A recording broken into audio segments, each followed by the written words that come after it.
Africa Content TV. So the path of all them, a lot of us know, is out there for everybody to see. But about 25 years ago, my husband and I started pastoring home. When she passed, our children helped us from the different parts of the world they are in to express their shock and dismay at the passing of Orwell. We knew Orwell when she had no form of comeliness that anyone could desire her. But there was one thing we knew about her: a hunger, a desire to make something meaningful out of her life. Orwell went through a lot of trials, but she stood. And as we sat back over the past few years, watching Orwell grace the screens in different parts of the world, even as we watched her perform and act, our hearts were filled with gratitude to see her lead her grace. We remember different scenarios of how she struggled, how she fought, and sometimes how she wept, wondering when her change would come.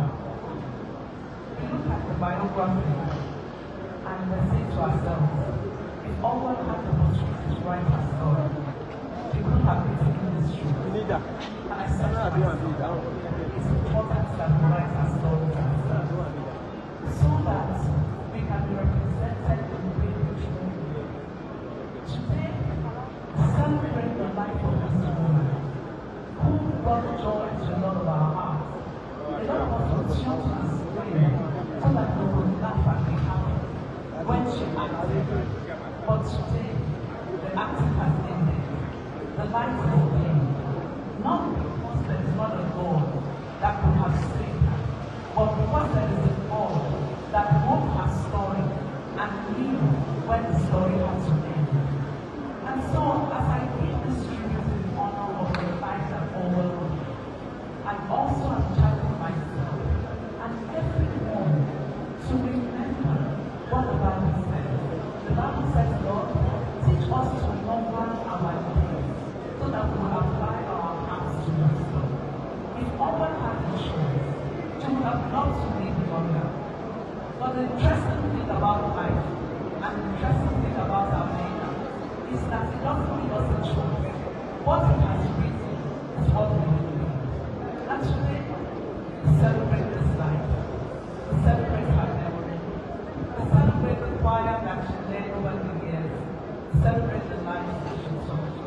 And we are convinced that the examples that we will see in the life of Orwell that made meaning, that made us look at each other and say, if she could be this, our desires truly can come to end, can come to pass. I believe that this example will linger in our hearts. And before I step down, I just want to encourage each and every one of us. Nobody knows when the owner of life will come. Yesterday was a very difficult day for me in Katsina, as I saw life speak out of somebody that I love so much. And to imagine that we are here today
Bible reading, please. Let's put our hands together as we welcome Mrs. Oshinola. Round of applause for her as she comes forward the next Bible reading. Please can we put our hands together as she comes on stage?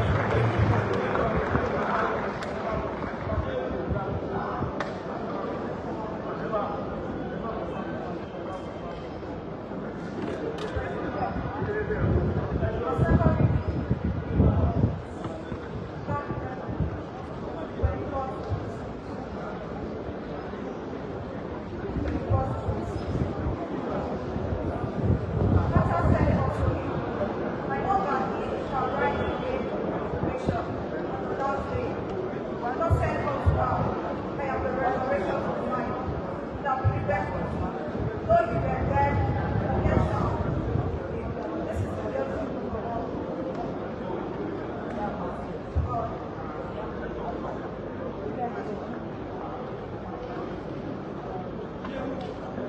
Thank you so much, Mrs. Oyola, for the Bible reading. Please, let's rise up on our feet as we take the next reading. There is nothing right. The Lord Jesus.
our guest seat, please join me as I welcome Mrs. Dixie Banjo to take us on the final Bible reading for today. And that will be taken from the book of 1 Thessalonians chapter 4 from verse 13 to verse